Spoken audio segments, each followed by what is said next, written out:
to another episode of Inside the Recording Studio. I am Jody Whitesides, and with me, as always, is Mr. Chris Hellstrom. How are you today, Chris?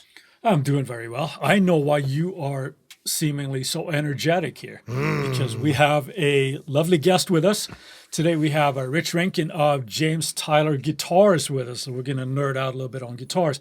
But before we jump into all that, first, welcome to the show, Rich. Happy to have you here. As we have booked you as a guest, we got some unfortunate news and some sad news about the passing of James Tyler. So we just want to give our respects right off the top of that. Obviously, our thoughts are with his family and friends and everything. That said, welcome to the show, Rich. Thank you very much for being here.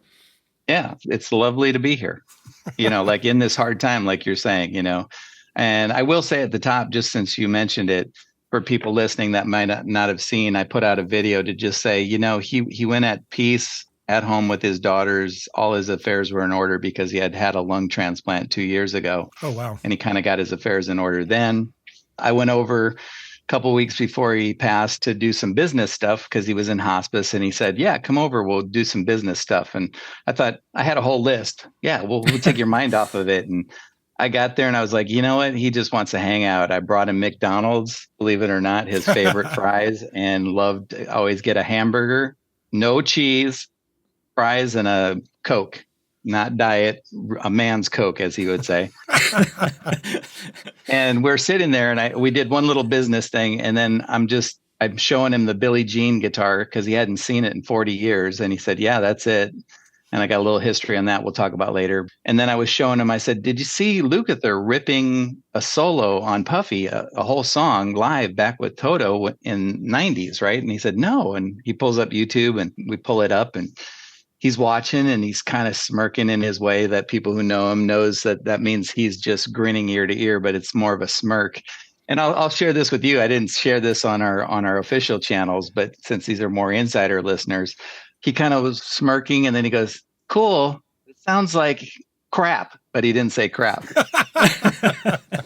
And that's anybody who knows Jim knows that's so classic. Here he is in hospice and he's like, that could be better. That tone could be better. Like he could have worked, And saying that about Lukather, no doubt. I know. Yeah. I think he was more talking about, and I explained to him being a sound engineer myself. I explained to him sometimes people get those live things and they have a board mix. Sure. That's just straight off the board, which we know are notoriously bad for the most part. But anyway, it's just funny because he's so Jim Tyler, Ever improving all the way to the end, right? That should have been a little bit better. Yeah. We can go in a little bit to people that don't know that much about James Tyler guitars because to me, it's always been rightfully or wrongly, in my opinion, it's always been like a boutique brand. Yeah. I think like very sort of hands-on, hand-built guitars that they obviously are. There are obviously at a different price point, so it's not available or accessible, I should say. They're available for anybody, but accessible perhaps for every player. What's the story of not only you, but also kind of going back through James Tyler guitars because they're kind of interlinked, yeah?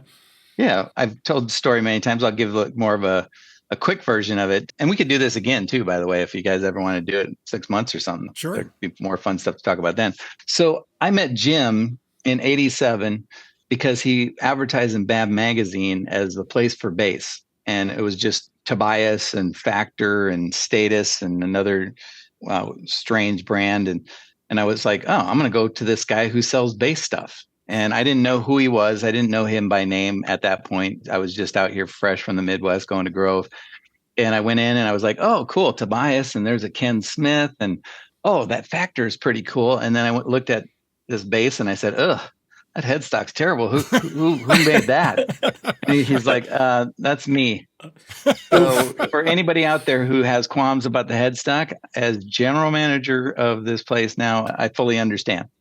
I can't see it anymore myself, but I get it. So that's how I met him. Well, I went to work for him and worked for him from 87 to 94. And obviously by then I really started learning about him more. And it's not even really honestly till this second trek back with him where I really kind of stuff started hitting me because you get older and you start putting stuff in perspective. So he started telling me more and more stories that I knew some of them and maybe recapped them. But he started right out of high school as a Fiat, Mercedes, and BMW mechanic, certified mechanic, and he worked for a dealership. And he was a tinkerer. His dad was in aerospace. It's funny, we all know the stories about Luke and Landau and John Pierce and different guys all going to the same high school, and Picaro bringing the Steely Dan down to a high school to see these guys play, and all that stories of the Valley. There's so many guys that are from the Valley or moved to the Valley during that time that became sort of Wrecking Crew Part 2 or whatever. But what was also happening is there's all these guys like Seymour moved out here, and Jim was already here, and Demeter was already here, and Aspen Pittman, and all these guys were just young guys who were playing guitar, but they were tinkerers. So there's the guys who were playing guitar in bands and trying to get signed. And then these guys were as well. Jim played in bands. He played at the Mint and other places. I always forget the name. I got to find out who the name of the main artist he played with for years. But anyway, he started modifying guitars for himself a little bit, but he mostly was making his guitars play really well. And he started working on friends' guitars. They were like playing his guitars, going, "Can you make my guitar play like that?" And he really kind of became famous because of his setup first, because he would take a Strat bridge and take it off and drill it all the way to the plate, because he figured out that the string being, I'm sitting here doing video stuff, the string being would get caught up in the, because it was long down into the block, you pull forward and go back, and it just doesn't know where to go back to. Sure. And so he drilled that out, and then he put in spacers under the tuners, and he learned to wrap it so there's the least amount of winds, and, would lubricate the nut and all this stuff. And then refret guitars and just crown them perfectly so he could get the best intonation. So he started getting known, and the session guys started coming to him. Well, those session guys in the 70s were suddenly up against, we got to get rid of this noise. We can't handle all this noise. And that's when sort of reverse wound, reverse polarity single coil started coming in. So at least it'd be clean in those positions. And everybody was struggling to figure out a way to get rid of noise in the studio. Everybody's had, I'm sure, either worked with or been around people where they're laying on a couch half upside down with the guitar angled up towards their face to get rid of noise so they could just get the track real quick. Yep. Familiar. Right? Yeah. Everybody was thinking about it, but he would go out and he would visit a friend of his named Seymour Duncan. And these were just all, it's funny, now they're all brands, but they were just friends. And Seymour had moved out here from the Midwest, and he was working on people's guitars, and Jim would go out. They met at Norm's. I can't remember if they both worked out of Norm's, but he would go out there and visit. And Jim worked out of Norm's, by the way. At this point, he's already working out of Norm's, and then probably at this point already had his own shop. And he went out to Seymour, and he was like, Seymour was going to the bathroom, and he's waiting for him because they're going to go eat lunch. And he's looking at these single coils, and Seymour comes out and he says, "Hey, what if we put all tall magnets in and we press the top down halfway and put another top, and we wind one coil one way and one the other? Would that be a hum canceling single coil?" And Seymour looks at it for a little bit and goes, "Yeah, that'll never work." And he throws it on the desk and says, "Hey, let's go eat." And in short order, Hot Stacks came out. And he told me that story and told me to never tell that story. And this is back in the 80s. So Seymour was a burgeoning company and growing, and Jim was friends with him for years and helped with that convertible amp and was just around all that stuff. So just out of respect, we didn't tell the story, but they're massive now. And it's a fun little piece of history, because without a doubt, Seymour was already thinking of stuff. It's not like Jim came up with this patentable idea, that nothing like that. It was Seymour, I'm sure, was already thinking about it. And that might have just been one. Anybody who's been a product manager knows that you get a little seed, you get a little seed, you get a little seed, you water it, and it becomes a thing.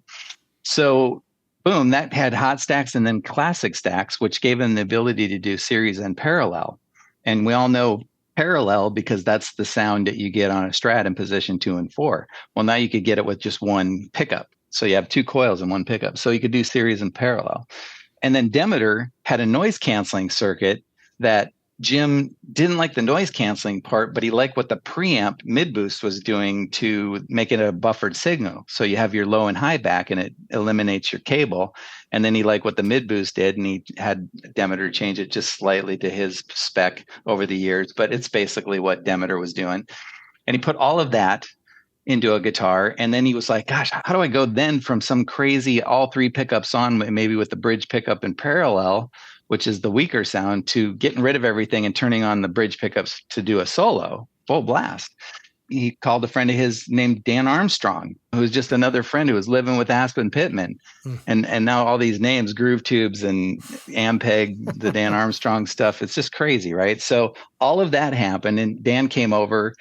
He looked at what Jim wanted to do with this lead rhythm thing, and he goes, I got it. And he said, here, use a 4-pull double throw. And now that's like widely known because Anderson, I think he calls it the switcheroo. A couple other people have done it. It's just a way to just switch to the bridge pickup quickly. So all of that was all figured out and rolling by the time Jim put 3 classic stacks, series parallel switches, and a mid boost in a guitar for Andy Brower that was built, now I found out from Andy, was built by Dan Smith. And I'm going to send you guys photos so you can put them on your website or whatever. Yeah, please do. Yeah. Yeah. It was a blue Strat, and the horns are kind of weird. So it must be some kind of custom thing, but Andy was definitely dead sure that Dan had built it.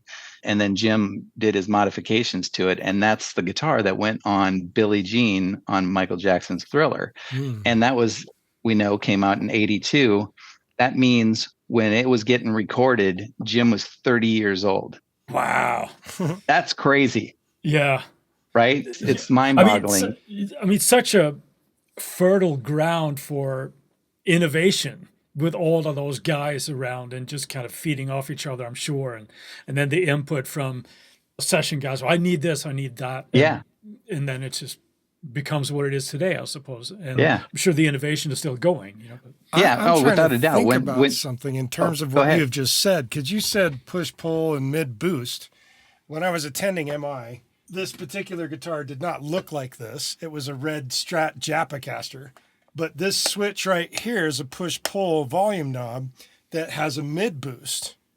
And I can't remember who actually made this thing because I don't even know if I know they're not manufactured anymore, but I still have it. And it makes me think that I wonder if he did it because I bought it while I was attending MI between 91, 92. And it was just a kit kind of thing. It wasn't like some giant thing. And I'm wondering if that is from you'll have to pop it apart and take a picture. Yeah, I could certainly do that. You probably would know. I don't know. It's definitely like a 6-pole position thing that all the wires turn into, and then it literally has a mid boost function that you can adjust with a screwdriver for how much you want and everything. Oh, okay. So it's well. I know that Fender did that thing for Eric Clapton too. Well, this isn't a Fender one. This is a third party thing. Oh, okay. Well, there you go. Wonder what it is. I don't know. I haven't figured out because it was like a little kit thing that I bought while I was attending MI there in Hollywood, and it came with like a baggie. A little printed thing. I don't have that anymore, unfortunately. That was the first thing I thought of when you started telling me this. I'm wondering if that's from James Tyler. or maybe Demeter, maybe. Yeah, because I don't know who else was really doing a mid boost back then. Because I don't think Anderson ever really became a mid boost kind of guy. I think he's pretty passive for the most part. But so Jim had done that. That's like 82. And then in 82, he also modified that 64 Strat for Dan that we're now doing sort of a replica of because just people are just crazy and they don't understand that Jim has done better things. And not that guitar isn't great and the replicated guitar isn't great. It's just he moved to other things that were better, but he did that through the 80s. And not only did he work with the session guys, you go to our website and you look at the list of all the hair bands. If you listen to, this is a fun one. If you listen to Smooth Up In Ya and For the Love of Money by the Bullet Boys, that's a Tyler Studio Elite. That is not his Les Paul. We had lunch a couple years ago. And he's such a sweet guy, Mick Sueda. And he said, no, I used that guitar probably for most of that album. And he goes, I know for sure that's the guitar that's on those 2 songs. So you hear that, that super clean, jangly, but heavy. You're like, he said it's almost the bane of his existence a little bit, he said, because people will be like, dude, how did you get that tone with your Les Paul? I can't. He's like, well, I didn't. Yeah. Right. But And if I'm sorry to interrupt you, I just want to backtrack because you sort of said it because you're on a first name basis with these people. When you mentioned Dan, it's obviously Dan Huff. yeah. For people that are Oh yeah, yeah. Sorry, not yes, that Dan tight Huff. with Yeah, Dan. Dan Yeah. Huff, famous studio guy, Right. started in a Christian band called Whiteheart, but in the late '80s, early '90s, did Giant, which was a Right. great band. Like if they would have been just a few years earlier, it would have been massive. Great Yeah. songwriter, killer Right. singer. Yeah. I like to joke that with their second album was Yeah, Time to Burn, that it came out at exactly the wrong time, right? Because you know the genre or the industry had shifted so much away from that. But like you said, both of those records, and I would say this, especially the second one, is a fantastic record. yeah, And it deserved a much better fate than it had. yeah. But he did okay anyway, you know. It would have been that sophomore record, like Slave to the Grind, where Right. it's like, oh my God, okay, they were great, but what in the heck. Right. Yeah, Yeah. without a doubt. I mean, I remember though when I first heard the last of the Runaways, I was upset because I wanted it to sound more like the songs that Dan wrote for Boz Scaggs on Other Roads. I wanted it to be more Marcus Miller and like Vinnie Colaiuta or Picaro, and it was all like rocking, and I was like a little upset at first, but then I got over it. Yeah. Well, yeah, I mean, obviously the all the stuff that he's done and all those guys did, but now obviously he's tearing up Nashville and has for probably the last 20 years at least, right? So He's been doing a lot of social media lately. I accidentally kind of sort of started getting him into it because I was just talking about maybe doing some stuff with us because it's not that Dan is private. He's just so busy. And so I got talking to him after, well, this will be probably a fun story. I came here real quick. I'll back up. So my life started in high school, actually elementary school. I wanted to be a drummer because we're an American band. That led to I couldn't take drums because too many kids did. And I played trumpet. I played French horn. I ended up on French horn in high school. And there was a song called Stomp by the Brothers Johnson came on the radio. And I'm like, I got that same feeling I got from we're an American band. I'm like, I'm going to play bass.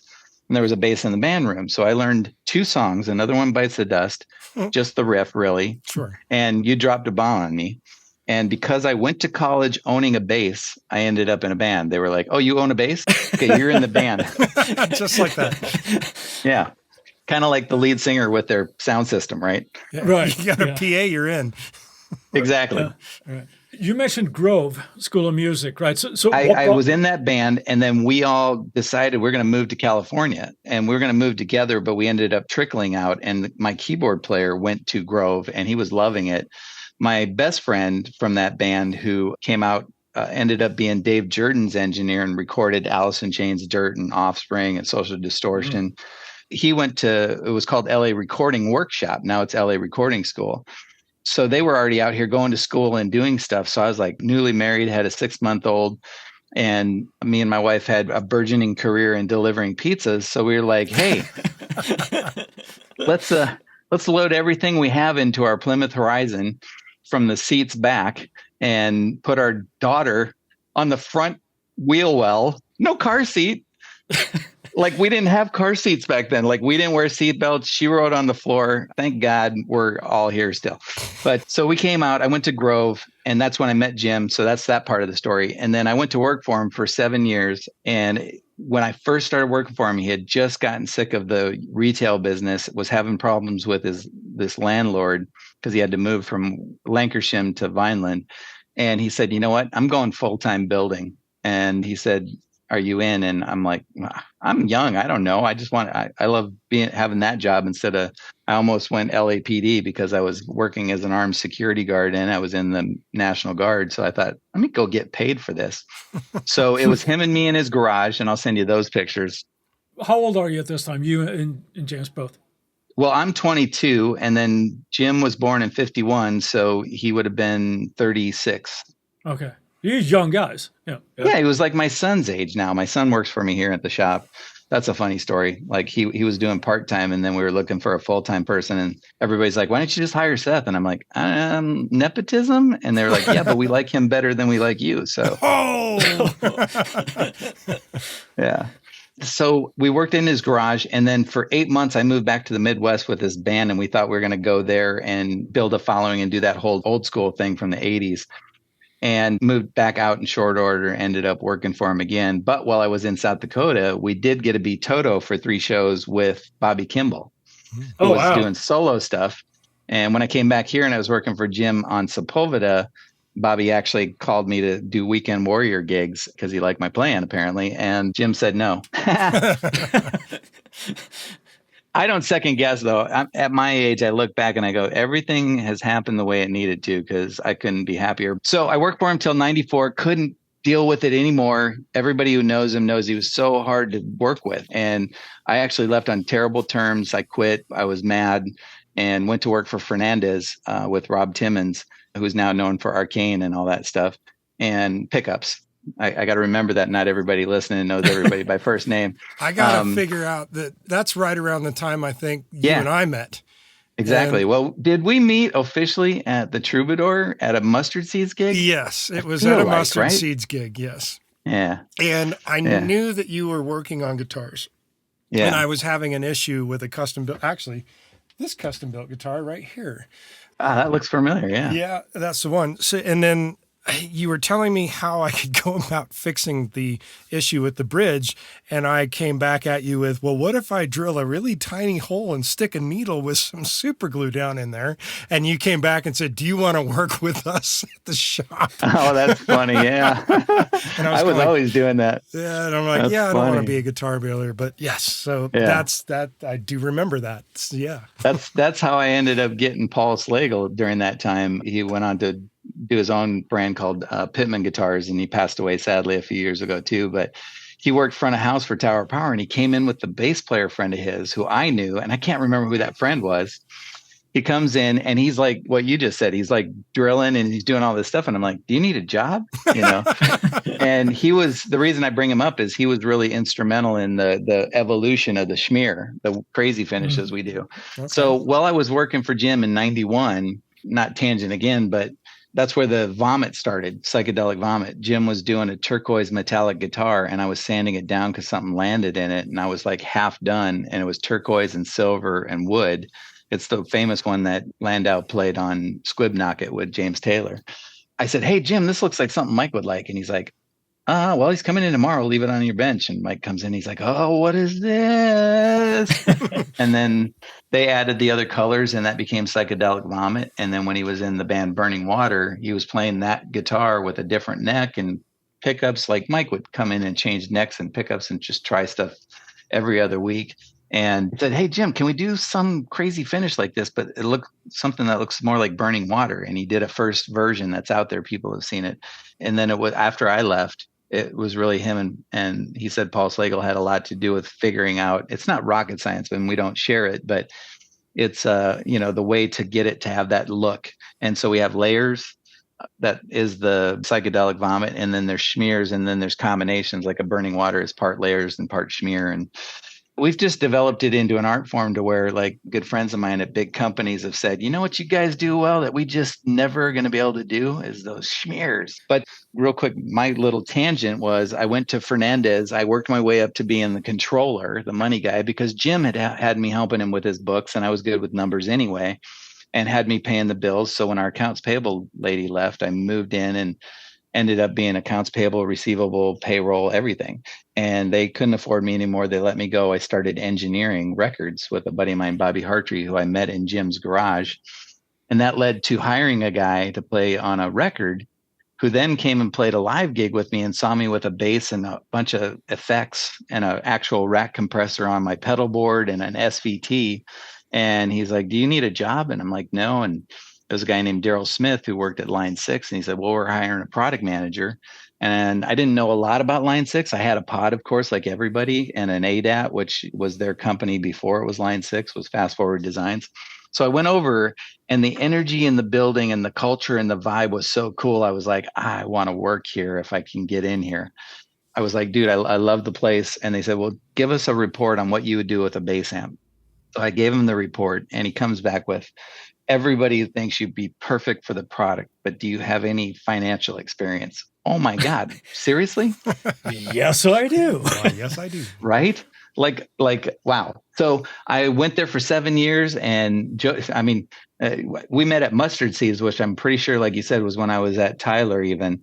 And then you knew me at Fernandez and the Sustainer and all that. I remember we talking about that, but I showed you a lot of early stuff that I was working on at Line 6 before anybody else even saw it, like I do remember. M13 and M9 and spider valve with Bogner and all that stuff. So I worked there 7 years, had a blast. Well, one of the things that we did do, and I patched it up with Jim as a friend, obviously. So I reached out to Jim to see if he would want the spider valve with Bogner. He's an amp builder that's well known. We had the idea, my buddy Daryl, who hired me, Daryl Smith, and I had the idea of marrying tubes and modeling.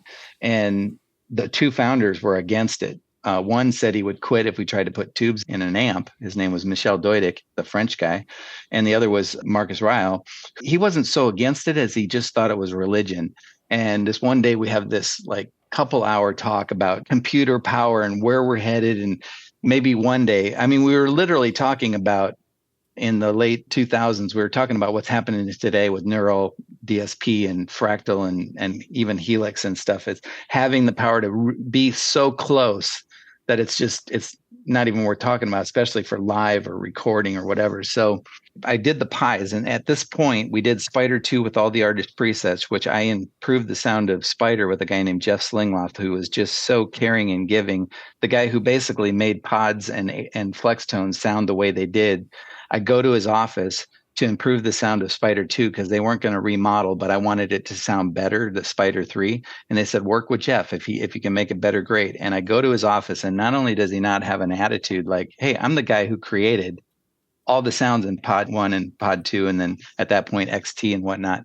No, not at all. He had a guitar out. He knew I was an engineer. He's like, here's how the parameters work. Let's try stuff. And I'm messing around, and he's messing around, and I said, and we were digging it, but I was still like, can I bring in some friends? And he said, sure. So I brought Tim Pierce over, Matt Scannell from Vertical Horizon, and my buddy Bobby Hartree all came down, and we all listened together and tweaked some more. And when it was finished, I actually took it over to Tim Pierce, and he literally looked at me and he's like, bro, I could put a SM57 on this and start recording right now with a Spider 3. He was so impressed. He was like, he was blown away. That's where, and I didn't obviously build that amp for him, but if I can get a guy like him to even kind of go, hey, this is fun, then I know the kid buying it at Guitar Center is going to be freaked out. So we did that. Became 31% of the under 500 market. So I wanted to do, and Daryl Smith, my buddy, wanted to do tube amps, but a hybrid, not just put a 12AX7 in an amp and call it a tube amp, but truly have modeling with full-on tube rectifiers and the whole shebang. We had to fight. Michel Doidic said he would quit if we tried to put tubes in an amp, and I figured out later that it was because he didn't want to do that where you slap a 12AX7 in something and call it a tube amp. It was his main thing. I found that out after talking to Marcus Ryle, who I had this long couple-hour conversation with, and we went back and forth about how much DSP and when will it truly be. And he was like, yeah, but I think it's still already right now just religion. And I said, yeah, but there's something in the feel. And I talked about my buddy Karlstrom and what he thought of Line 6 gear. And he had been doing Alice in Chains and Offspring and all that kind of stuff. He was just couldn't get off the religion thing. And I know what he was talking about because we would put a Veta behind a Scrim and a real actual AC30, let a guitar player dial in both to the best sound that they dug, and then mix it up and put it behind a Scrim and get them to guess. And they would, eight out of 10 would guess the Veta as being the actual Vox. Oh, now I got a question about this as you're sitting here talking about this. You mentioned this stuff, and is this around the era of the ADA MP1 and the Triaxis as well? No, that would have definitely been like about 10 years earlier. Oh, okay. Because my guitar player had that thing. Now people are seeking those out. Well, you see one sitting right behind me here. That's a Triaxis right there. And both Chris and I had the MP1 at some point in our past. So cool. Yeah. So I have just a quick thing before I let you carry on with the story there, because there's this whole thing with guitar players And I kind of get it, but they seem to sort of like almost like fetishize playing with a tube. And especially today, still people are sort of arguing that, oh, an amp sim, whether it's software or something like the Spider in those days, Yeah. it's just not as good and it has a different feel and blah, blah, blah. Jody and I, we're big proponents of the emulation just because of the simplicity of it and the availability that you can get as opposed to collecting all these different amps and having to turn it up till 11 to get a great tone and all that kind of stuff. I'm guessing, I don't want to put words in your mouth, but I'm guessing you're open to that technology because of what you saw then with the emulation that you dialed in with the Spider compared to the AC here in this case. Yeah. Do you have a thought on that? Or? Well, yeah, just and to have when Tim Pierce said that he could record with it, he said honestly, I had a Veta and I could not get a tone out of it for him, and here I am with a Spider, with his help and Jeff's help and making it better. So there is a thing with feel, and I could talk to that as well. The actual feel. It's not so much people argue that once it's recorded, they don't hear it. It's not like they oh, that doesn't sound like a tube amp. It's when they're playing. Yeah. A lot of times heading into Spider Valve, I would hear people talk about the pod and they would go, oh yeah, it's great when you're tracking, you're not feeling it and it seems weird. And then you hit playback and you're like, oh, that's pretty good. And so there's this feel thing, right? And so I'm talking this to Marcus, and like I said, I went back to my office and I sat there, and because of Spider 2 to Spider 3, Spider 3 came out with all the artist presets and improved sounds, and we went to number 1 in amps for the first time over Fender, and then we became 31% of the under 500 market. So I cut the pies in a thing called Mist. It was this data we had, and it showed us being 31% of under 500, but only 4% of over 500. And I went back into Marcus's office and I said, this is religion. These 2 pies are because of religion. And he said, absolutely, I believe that to be the case. And I said, well, look, Marcus, I'm a church going guy. I said, these are Catholics and these are Baptists, and they're not going to be happy in each other's church. He said, okay, literally no more discussion. He looked at me in the face and was like, I get it. Okay. But we're not slapping a 12AX7 in an amp and calling it a tube amp. And I said, that's not what Daryl's idea is at all. And my short list was Stevie Fayette, Bogner, Fred Tacone from Divided by 13, one of these guys. And for me, it was, and I've told Stevie this, I'm like, you already make a power amp. Let's just work with Stevie. But Bogner had already had a really good relationship with Line 6 people because before I got there, they were modeling the Uberschall. And not only did he not call with the cease and desist or just generally pissed off, he actually called and said, hey, I heard you're going to model the Uberschall. Can I bring my favorite? And then when it's done, can I come and help you tweak it? Ooh, nice. See, now that's Right? that's the way it should be done instead of people getting angry and upset and then saying, hey, you need to owe me licensing. Exactly. I mean, he got that. What was going to happen is thousands of kids were going to see in the manual this Uberschall and this sound and want the real one. Mm-hmm. I have a little anecdote there too, is Zachary from ZVEX. I knew he was upset about them modeling the Sequoia. When I met him, we were both from Minnesota, so I kind of broke the ice with him, and I could tell he was standoffish or whatever. I said, you know what? I get it. I understand and stuff, but honestly, tell me if this is true or not. When they put the Seeker in there and people started seeing your product in all those manuals, did you see a bump in sales? And he kind of smirked and walked away without saying no. And we've become friends since then. And actually, when I did M13, which was all the modelers in one, my next idea before I left to be an engineer again in 2012, I wanted to take M13 and do model packs. And instead of just modeling whatever we want and getting around all the legal stuff, I said, let's partner with these guys. And I thought, if anybody would hate the idea of even being paid a royalty, it would be Zachary. So I called him and I said, hey, I got this idea. How about you pick your 10 favorite? We model those. We make the ZVEX model pack. We sell it. We give you a royalty. To do it, we model them. We fly you out here for a week or so. We put you up. Mm-hmm. And he was like, oh my God, that's a great idea.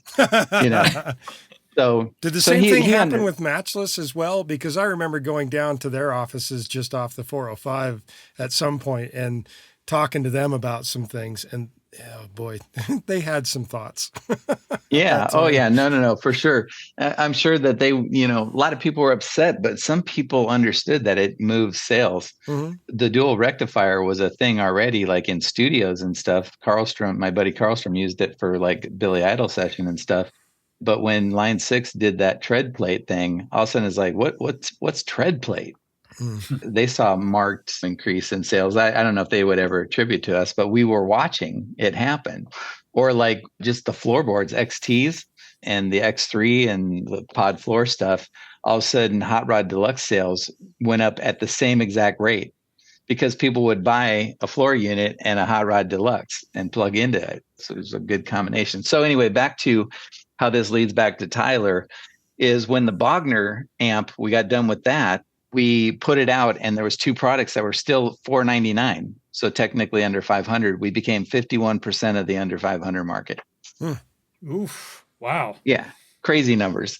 We were like, gosh, that works so well. Let's do the same thing with Variax. The Variax had been done and it was dead on the vine, but the technology was great. And I said, the guitar is okay. And the later designs got better.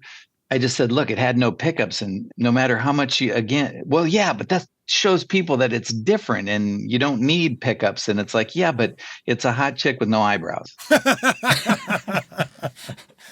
So you go to the store early morning and there's those moms in there buying cereal for the kids and they just didn't feel like drawing on their eyebrows because they shave them off and draw on their own. Sure. And you look at them and you're like, she's cute, but something's not right. And you almost don't even really notice right away. So it's the same thing with a guitar with no pickups. It just looks strange. And for me, the pickups were not only aesthetic, it was like they were needed and necessary in case your guts went down or your battery died. You need to be able to keep playing the gig, you know? So I reached out to Jim at NAMM, and then I reached out to Tom Anderson and Sadowski and a couple others, and I did a whole list and I sent it around worldwide. And our UK division, who were actual Line 6 employees, their first email back almost within minutes was, Jim Tyler?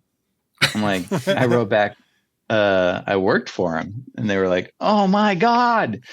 So, because Jim was known here, but in Europe, he was already famous. And in Japan, he was already legendary, like unobtainium. And Jim would never admit this, but I could tell he would admit it with his little facial expressions. But us doing the James Tyler Variax really helped him with the actual branding in the US, because for years I would be like, yeah, I work for Tyler Guitars. Taylor?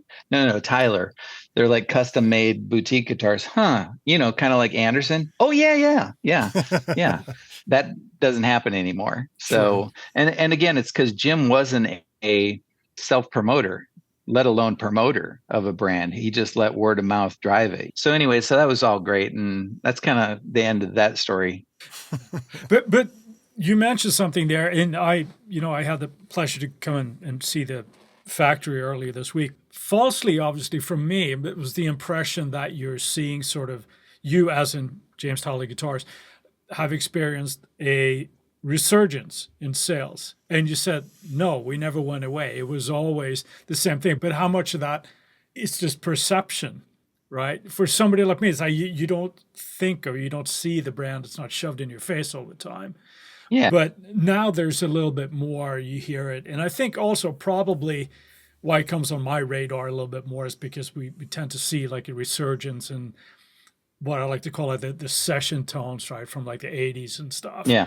So I think it's natural that people are kind of gravitating toward, well, the originators of that sound, I guess, right, and those guitars and stuff. But I find it interesting that the whole business thing that he just wanted to focus on, we're just building great guitars, man. We're building great products and not worry about trying to take over the world kind of thing. Yeah, no, exactly. No, it's exactly his philosophy. He kept the business constrained and back ordered by years just because he's a great builder, was a a really good human. We called him the lovable curmudgeon because he was just ornery, but for all the right reasons. And so he would keep his crew to a size that he could deal with. And that's the only thing I've really done. Like I told you when you were here, he consistently would do 5 a week for years and years and years. And that's pretty small, even in boutique size. But it did him well, and it was a size he could handle. And he was never a money guy. He did well for himself and had a couple nice cars, but he wasn't like rolling in dough. I came here, and my trek back here was COVID. When I came in, he's like, during COVID, I was mixing Disney and Marvel special features, and that went away. And I was doing some other stuff. And he said, "Hey, can you help me invoice some guitars and wire some pick guards?" And I'm like, "Yeah, sure." And I came in, and everybody that knew I was kind of looking for my next thing were like, "Why don't you just go run Tyler? Because Jim wants to retire." And I said, "Well, he can't afford me, and not because I'm like rolling in dough, but just I've moved into a different thing, being a product manager and stuff. And also, I wanted to stay friends, and people that know him well know what I mean. It's like he's hard to work for, but a wonderful human, if that makes any sense." Sure. Yeah. So I came in, and he had really good financial records for like 15 years, and I saw potential, and I said, "Jim, what do you want to do? Because I could definitely build this to where you can afford me, and I can build a team where you can come and go as you please, and then we can up production." And I said, "Look, I'm the George Fullerton of Tyler Guitars." And some people will understand that, and some people don't, which is perfect, because I said to him, "I'm never going to be as famous as you are, just like George is never going to be as famous as Leo. But people who know G and L as George and Leo, or know that George was his right-hand man at Fender, get it." And so I said, "Look, a lot of the dealers, our distributor in Japan, I've known for 30 something years. And a lot of the other guys knew me from the James Tyler Variacs and different stuff." So I wrote to everybody, and I said, "Should we keep this thing going, or should we just let it go, let Jim retire? And it is what it is." And overwhelmingly, everybody's like, "Oh my gosh, with you there, that would be incredible." The word providence keeps coming to mind, because I basically helped Jim build it up to where he could come and go as he pleased. And that's when he got correctly diagnosed with interstitial lung disease. And he was getting ready to have a lung transplant in 2022. He kind of got all his affairs in order then. And one of those was selling Tyler to Wild West Guitars, to this really awesome new owner who's been incredible.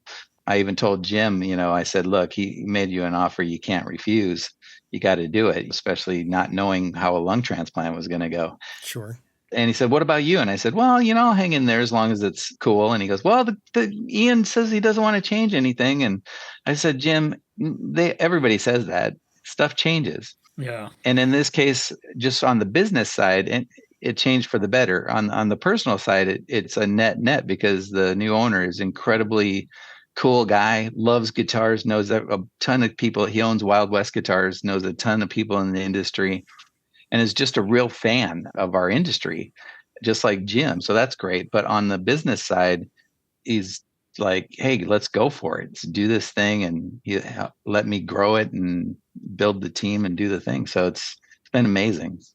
And back to the point of perception. So I took it from 5 guitars a week to 14 a week, and the team went from 5 employees to 15 employees. And I'm getting ready to expand again, just because I can, because sadly enough, there's obviously a little bump in interest now with Jim passing, and people going, "Oh, who was this guy?" Right. Crazy. It's been interesting. There's one aspect to your product management that I say you have not spoken of yet, even though we're kind of focusing on the James Tyler's guitars. You worked for a brief bit at Gibson, working on the KRK line of monitor speakers. Yep. And I recall getting a phone call at some point and saying, "Hey, you need to check these things out." And sure enough, I did. And what did I do? I went and bought a set from you immediately because they were that good. Yeah, I'd left Line 6 on purpose in 2012 to mix records. And I moved in with my buddy Carlstrom, and he became Dave Jordan's engineer and recorded Alice in Chains, Offspring, Social Distortion. He also produced and mixed Mustard Seeds. Oh boy. That first demo with Greg. Right. And when Greg was still in the band, I moved in with him, and he had the SSL and all the outboard gear, the Summit gear, and Manly and different things. And then I was mixing in the box out through a few pieces of gear, like an API and stuff. And we would convince clients with a certain smaller budget spend most of your money recording it well and let me mix it in the box cheaper, because you're going to get a better result doing that than if you try and record at home and think you're going to come and fix it on an SSL, because that, we all know that just doesn't work. Sure. So I was doing that, and then sadly, my buddy Carlstrom, which was as equally as hard passing, he passed from an old-fashioned heart attack back in 2013, and I saw the writing on the wall. So I moved my studio to my house and kept mixing, and I was looking for a part-time gig. I didn't want a full-time gig, but Obamacare was kicking in and different stuff. So I was like, you know what? Let me see if I can find a part-time gig. And the very day I was thinking about starting to reach out to some people, I get this text of a full-time job at Gibson. A couple of friends of mine from Line 6 worked there because it was Gibson Pro Audio. So it was the old Stanton group. So it was Stanton, DJ, Serwin Vega, and KRK. I didn't want a full-time job, so I called them to find out what it was like to work under Henry. And apparently for their division, it was really great. And he was kind of hands-off and letting them do their thing. And I thought, well, that's cool. I went to interview, and I went in jeans and a T-shirt. Because I really didn't want a full-time job. So I went there, and I told him, I showed him a picture of me dressed in the same colors as my Serwin Vega speakers. When I played in a band in the Midwest with Carlstrom, I dressed red and black to match the speakers. And then I said, I don't know a lot about DJing, but I do know about turntables, and anything I don't know, I'll learn. But as far as KRK, I didn't even know you guys were still around. They looked at me like, why would you say that in a job interview? And the thing is I went into this interview knowing it was for a product manager, and I was like, I'm not going to not product manage in the interview. Right. And I told him, I said, guys, I went on a monitor hunt recently, and I was almost going to buy ATC 25s. And I had been using Baby Genelex, the 1029s, for 15 years. Still got them. I asked, Yeah, me too. Yeah. I said, and Joe Barisi chilled me out because he was like, man, I love them. If I put them up on my meter bridge only because they're so big, whatever, I'm sure you'll love them but what's the deal? Don't you like your monitors? And I said, yeah. And he goes, well, then people don't like your mixes? And I go, no, they pay me and come back. And he goes, well, then what are you doing? And I'm like, oh, yeah. So I was over it. In the interview, I just said to him, look, I used to see KRK everywhere. I'm literally your demographic, working pro engineer, looking for good midline, and you guys used to be the shit. It would be NS10s and bigs, and then some kind of KRK would be your midfield. What I found out after getting the gig was they sold, once they launched Rocket, just of the 5-inch SKU, they sold $15 million a year for 15 years. So it just skyrocketed, no pun intended. And they kind of forgot to keep talking to artists. So when they did the rounded VXTs, I found out from so many guys that loved the old V8s, they said, yeah, but they just didn't sound like the old V8s. And they kind of walked away, and they couldn't get parts for the old ones, and everybody started going to other places. And I said, you can't sustain that long. And I said that all in the interview. So a long story short, like Jody said, I came in there, and one of the things I do when I'm a product manager is I get people to come and check them out and talk about them. And like, even I think I was at that point, the product was already out there, but I'll have guys like Jody come in, and even if he doesn't buy them, just listen. What do you hey, what do you think of where we've been, what we're doing? What do you see for the future? That kind of stuff. I'm doing that with Tyler already. Like Jim kind of went away from all this 80s studio stuff. And like when I did the Puffy guitar duplication of the guitar that Lukather owned back in the 90s, there's 3 push buttons between the volume and the boost, and it could be 3 switches. So instead of just series parallel, you can have series split parallel. And Jim's like, why don't you just do switches? And I said, because the guy who saw Luke playing it or saw pictures in his book wants the guitar that he saw. It has nothing to do with the sound as much as the romance of where those buttons were. Sure. Right. So it's always like picking people's brains. It never ends. And you got to be able to listen. And I would tell people, and I'm sure I told Jody, I need the good and the bad and the ugly. The good makes me feel all warm and fuzzy, but it doesn't help me make better products. So I need the bad and the ugly, because people would be like, man, they're really great, but and I'd be like, no, that's what I want to know. Spit it out. Right. So speaking of all of that, you did actually have me in a side-by-side with the KRKs and the Genelec 1029As. And Oh yeah. the crazy thing is you had me plug in something that I knew extremely well and listen to the Genelecs, and I'm like, yep, that's exactly how they would sound. And then you played the same thing for me on the KRKs, and I was just like, I was blown away. And I think Chris can attest that I think I told him, he's like, dude, you should get some KRKs. Yeah, he does.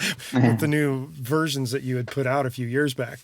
The crazy thing about the Genelecs now with the 1029As, I got the last power board left. They don't have any more left. Wow. So if you need to have a 1029 power board, you're shit out of luck at this point because I got the last one. I don't want you to jinx me at this point. So right. Let's talk about something else. Let's go back to Tyler here as well with the guitars. What would you say is the most popular model that people tend to ask for most of the time? Because you do have a couple of different ones. Yeah, we have models and then we have different wirings, but just straight up models, it'd definitely be the Studio Elite, which is Jim started in 87. It's a slight bit of a different take on the Strat body, and then of course his own headstock. The Studio Elite started out with all the switching and the whole works, and then as the 90s hit, Landau was in different like almost grunge bands, or just like 90s bands.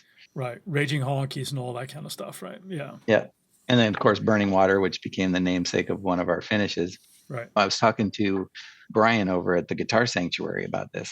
We were talking about how in the 90s when we were kids, if a kid got a Fender or a Gibson for Christmas, they'd be all bummed. It's like, can I get a Charvel or a Jackson? Or, because you couldn't give them away. And then the 90s hit and Fender and Gibson both, I hope the people that run the place realized how important that was to their business. But so Jim introduced the Classic, and we've done a fair amount of those, like maybe 1 out of every 8 or something. It's mostly Studio Elite. And then the Ultimate Weapon is the crazy, more, metal looking one. And of course, Jim, we had all the session guys as far as bass players back in the day too, like Abe Laboriel and Michael Rhodes and David Hungate and on and on. If you think about, that's one fun and fascinating thing. Jim did well with both guitar players and bass players. I'm not sure if Anderson ever did basses, and Sir's done a few, but he's not known for them. And then Sadowski's known for basses. He definitely did some amazing guitars, but he's really known for his basses. And Tobias, of course, is known for his basses, but Jim had both. Like, it was kind of crazy. And it wasn't just he had his whole crazy studio guitar and then his sort of version of a jazz bass, or something like that. No, he had innovative, like when he did his 5-string, he was like, I think that God showed Leo how a jazz bass should be. So let's not mess with that. Let's add another string. Let's work with Bartolini to get a very single coil sound out of 5 strings without buzz. He worked with Demeter to get a very passive sounding active circuit and all this stuff. So it wasn't just, I'm going to do a jazz bass with some Lindy Fralins. He really innovated in basses as well. So, but mostly Studio Elite. And then as far as popularity, for years it was called an HD, which was just a humbucker and 2 true single coils with mid boost. And you can get to a lot of really great tones and even emulate sort of 80s stuff. But when I came back, and I think it's also happening, but I was definitely more open to, hey, let's start opening this door again. Because when you're a product manager, you have to think of products, but you also have to think of a reason to exist. Like, there's no reason for me to try and promote a Classic with 3 single coils and Fiesta Red with a black, white pickguard. There's already a company killing it with that. What is my reason to exist? Oh, all the 80s switches. Oh, I should tell you guys this funny story about the Dan Huff. Yeah. So we're doing this Dan Huff original Classic. And I was out in Nashville. I grabbed Dan's guitar. I took it down to Joe Glazer's place, and I'm taking it apart, and it's half apart. And Vince Gill comes walking in, and I had met him real briefly, a couple times, like so briefly, but I could tell he recognized me, and he's like, hey, and I'm like, hey, and I left it at that. And his very next thing, he looked right past me on the bench and he goes, is that one of those guitars with all those LA switches? And he's no slouch of a guitar player himself. So Oh yeah, amazing. Yeah, but it's just funny that and it's obvious he knew that was Dan's guitar. It Mm-hmm. wasn't just because it's his 64 Strat that Jim modified. And that's the reason for Jim to exist. So it's like we got to do more of this stuff and promote the thing that you did. And there's a couple reasons that I did it as well and really started pushing the 80s thing again because I could feel that it was happening again. Like, Jody, everything kind of goes in cycles. Cycles, of course. Yeah. Yeah.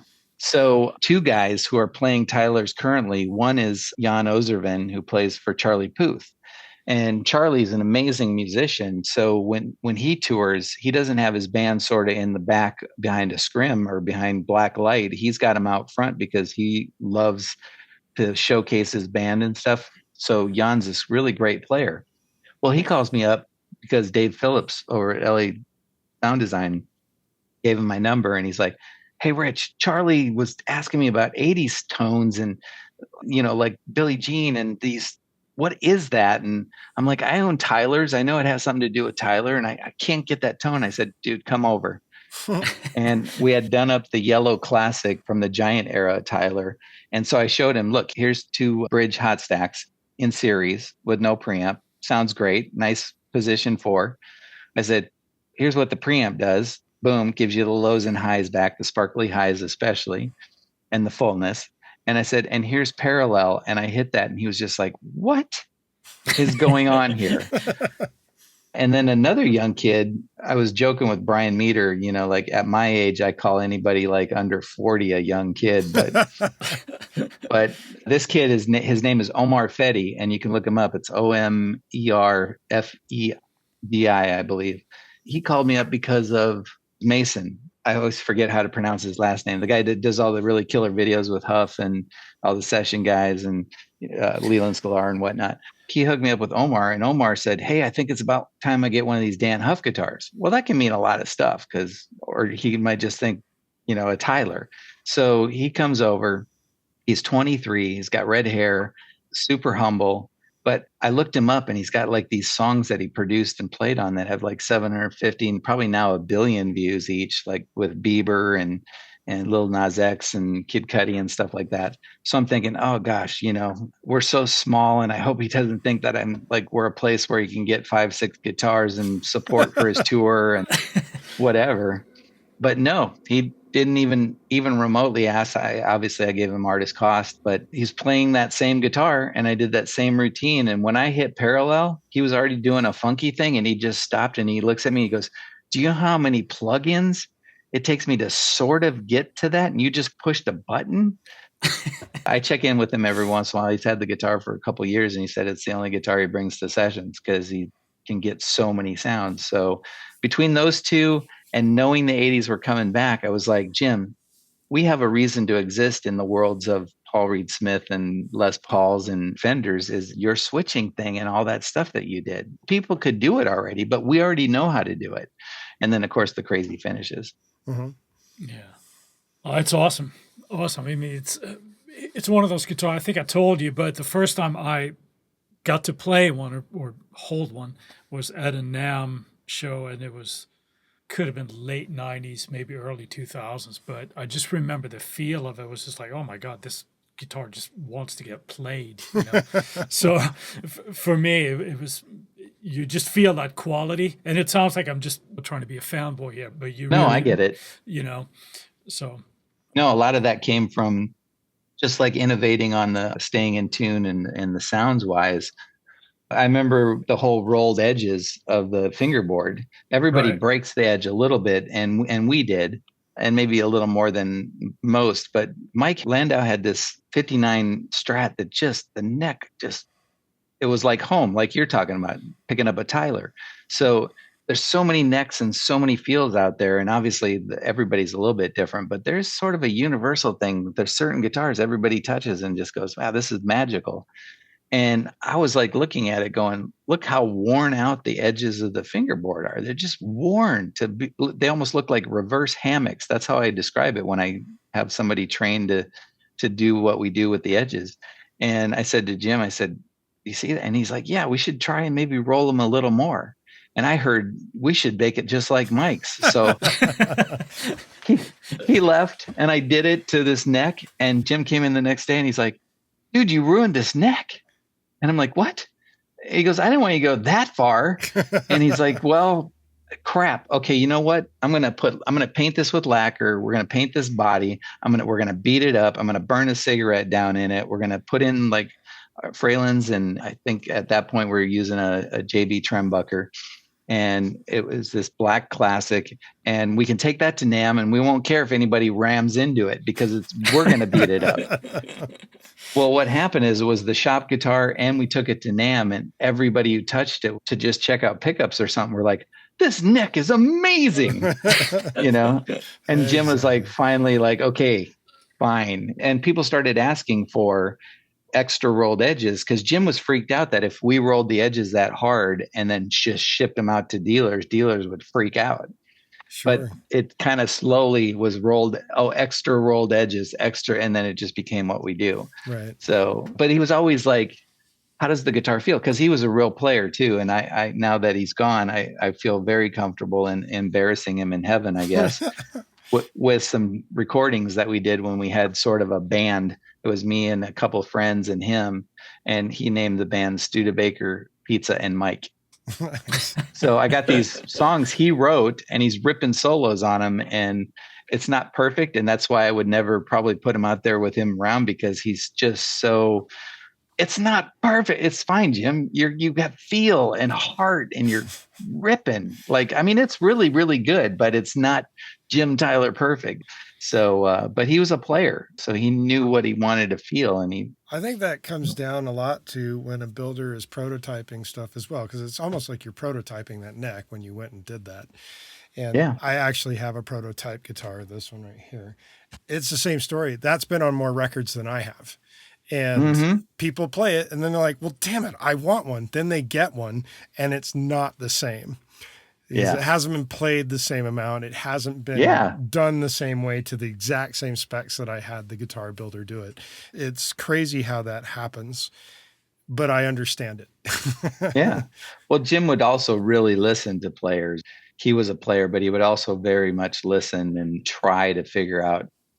I told him, in fact, I said, Jim, do you realize all these years you've been an amazing product manager? He's like, what? What are you talking about? I go, literally what you did that was in you is truly a product manager, like seeking out the players, even arguing with them, going, you're full of crap. You don't need X, Y, Z, but then leaving and thinking about it longer and going, I think I can figure this out.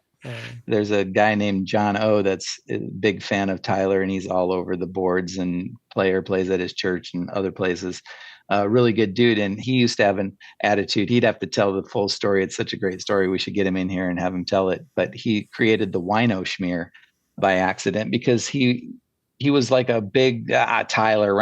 And then Jim's like, look, let me build you a guitar. And if you like it, you can pay me. And if you don't, fine. And what do you, so he kind of forgot about it. And then one day he gets a call. Hey, your guitar is ready. Oh. He's like, wait, what?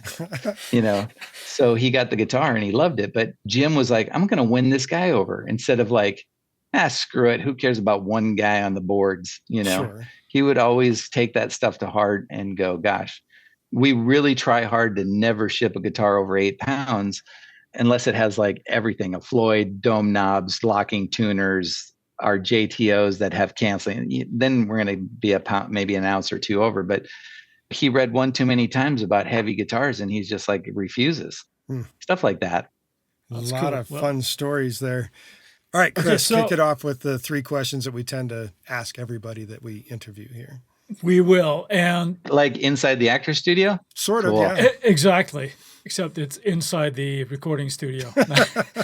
So the first question, favorite piece of gear that you can't live without? Now, you can choose the guitars, you can choose from your engineering, you can do whatever, but favorite piece of gear? Wow. The self-serving sort of goofy answer is my ears. Yeah. Because I know I have good ears. I've gotten confident in that, just having a sense. But no, like, gosh, pieces of gear. I mean, I love my UAD. I have a quad card and an octo card. I love UAD as a company and how good they do with plugins on the engineering side. I love my API 2500. On the bass side, I'm a bass player. I play enough guitar to know what a guitar needs to feel like. But on the bass side, I want to get my number 10 Tyler back together. But my go-to bass is my Fernandez from 1995. It just happened to be alder, and it has a crazy great sound. And then one of my favorite pieces is the 2 notes bass. It's called Le Bass. And I used a bass driver DI Sans amp for 20 something years. And it's a really great piece, but I got this Le Bass and it just felt a little more like a sit down SVT. And they have a little tube in it. And I immediately asked the owner, I said, yeah, but is that one of those LED deals? And he goes, no, we actually jack up the voltage. So it's getting hit with plate voltage going through that thing. And I was like, oh, okay. And then, gosh, what on the speaker side, I mean, it's very self-serving to say my KRK V6s, but the Baby Genelecs that I loved, I went there and I thought, I'll work for this company and I'll make some great monitors and I'll get people using them and that'll be my job. But I was done. I was going to stay on my Baby Genelecs. I was going to find an extra pair to put in the closet so I didn't run into the board issue. Sure. And I went there and I was listening to all the various older V8s and the E8s and stuff. And I had been listening to competitors because it was only right briefly before that I went on that monitor hunt. And they had a bunch of them and I'm listening to all these. And then I look over on the floor and we had a really great listening room. The engineers built this amazing room. I look on the floor and there's these Rocket 5s. And I'm like, ugh, okay. I guess I could put these up. I'm sure it's going to be like an M audio experience, because I had gotten some M audios for my family just to hook up to the computer at home. And I would sit there and I'd put them on at a low volume and it'd be good enough for doing my checkbook. But I was to be just like, ugh. So I put the Rocket 5s up and I hit play and I was like, what in the Sam Hell? Or is it Sam Hill? I always argue with my wife about that. Sam Hill or Sam Hell? I say it's Sam Hell. But so I'm like, these sound great. And around that same time, I had known that Jakir King used Rocket 5s and I didn't know to what capacity, whether it was like his extra pair behind him or what. So I'd just been kind of reaching out to him and I listened to those and I got on the phone with him. I said, am I crazy or is there something? He goes, dude, I stopped using NS10s when I heard the Rocket 5s. And he told me the whole story about he was editing the big Kings of Leon record. And one of the other editors had those Rocket 5s just to be able to edit at home. He just grabbed them at Guitar Center. And Jakir was like, man, these things, there's something about them. And he said he bought a pair. And he mixed that whole Kings of Leon record on Rocket 5s and one of those JBL beans. And I was like, there is something here. So I took a pair. Well, how does this relate to being your favorite piece of gear? You've named off so many things. Because my favorite monitor before that was the 1029. Sure. And before that, of course, I was at NS10s like everybody and living the love-hate life, sure. I went out to Nashville with the Gibson monitors. Just look it up. They're actual Gibson studio monitors. And I had a pair of 6s, which sounded really great, and a pair of Rocket 5s. I went to 10 or 12 studios. I sold 8 pairs of Rocket 5s while I was there to guys who had BM10s and Genelecs and everything else. They were like texting me at Guitar Center, dude, is it the Rocket? They're only 150 each. And I'm like, yeah, that's them. And just guys freaking out. Like they liked the Gibson monitor. They were like, yeah, man, thanks for bringing them over. Those are really super cool looking. And I dig it, and then they would hit play on the Rocket 5s and they had the same reaction I did. And I was like, okay, there's something here. Mm-hmm. So I was like, I'm going to get back. And they created those from the V series that everybody loved back in the day. So I was like, I got to get the artists back. So I started working with my engineers, and the 2 things they nailed was, once they got the monitors done, I listened and it felt very flat, like there was no depth.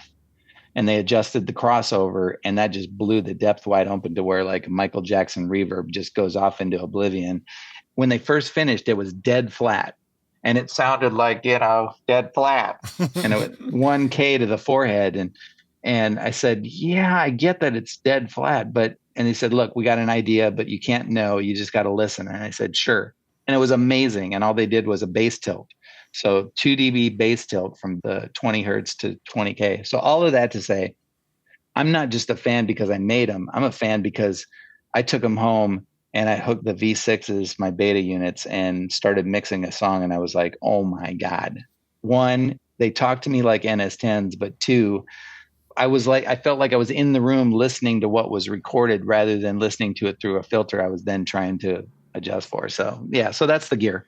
Gotcha. So back to the one word answer, my Fernandez P bass. All right. All right, then. Second Jody, question here. next. We've got, what is the biggest lesson you've learned? I've done a few articles for magazines and newspapers, and I always ask them to make the tagline. Well, the first time I did it was my hometown paper, and they made a tagline out of something I say to young people all the time, and that is that everything leads to something. Keep on going. No matter what you're doing in life, tomorrow's coming, and what you're doing today will bring tomorrow, and tomorrow's coming regardless. So why short out and stress out? Just keep doing what you're doing and just let that thing lead to the next thing and the next thing. Because I look back on my life, I was just in a meeting this morning, and I look back on my life and I go, I could have never charted my course the way it ended up going. Right. And all I can think is just everything leads to something. Yeah. Yep. That ties in actually very closely. So it's probably the same thing, but piece of advice that you universally give when people ask you. Everything leads to something. Yeah. No, gosh, there can't be enough said about living life and trying to be at peace with people.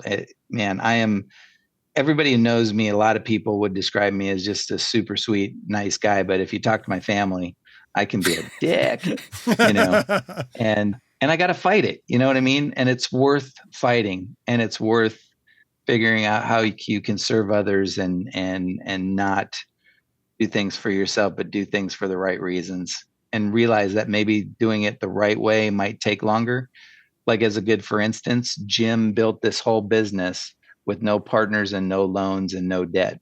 Just slowly and just doing it right and not trying to get all greedy, but be a good person. Look to serve other people, because what comes around goes around. And there it is. Yeah. Awesome. Well, thank you so much for being with us, Rich. Really enjoyed it, the stories, and we'll probably take you up on your offer if you want to do this again, and maybe we can nerd out on some more guitar stuff. Thanks again for being here. Yep. Awesome. Thanks so much. And let's move on now to our Friday finds. Chris, what have you got this week? One of my favorite companies, software companies, Heaviosity, have a new range of plugins that they call micro effects. That it's a filter, it's a distortion, and I believe it's like a modulation effect that I thought looked really, really cool. It's kind of like a bundle. And I like most things Heaviosity. So that's my find for this Friday, micro effects from Heaviosity. And Jody, what do you got? I'm going with the guitar theme of today's episode.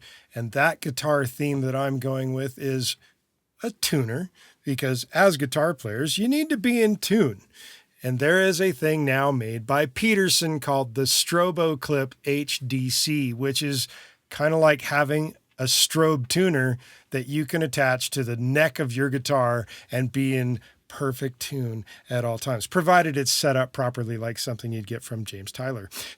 So I'm going with the Strobo Clip HDC from Peterson Tuners. I got to see James Tyler's original Peterson strobe tuner on its desk when I was there. So that was very, very cool. It's the original desk. So I'll break my arm, pat myself on the back as I boast. So Rich, it's a great company. I guess I could throw out that I'm super excited that we're going to get the basses going again, because it would be a new thing, but it'll be in the future. But I'm kind of old school. I don't follow. I wait for somebody like you guys to go, dude, you need to look into this. Sort of like how you treat me sometimes. Like, hey, do you want a job fixing guitars? Do you need some new monitor speakers? It's there. So exactly. I get it. While we've got your attention, we ask that you go to InsideTheRecordingStudio.com and sign up for our mailing list. Doing so will make sure that you don't miss any future episodes of this incredible podcast. And when you're on our email list, you're automatically entered for any future giveaways that we do. Send us an email at goldstar, GOLDSTAR, at InsideTheRecordingStudio.com with the name James Tyler, not Taylor, and you'll get something cool back in your inbox. If you have a topic or suggestion for us to explain in a future episode, contact us at the contact page and we'll put it into consideration for a future episode. With that, I'll say see you next week. Thanks again, Rich. Thanks for listening, everybody.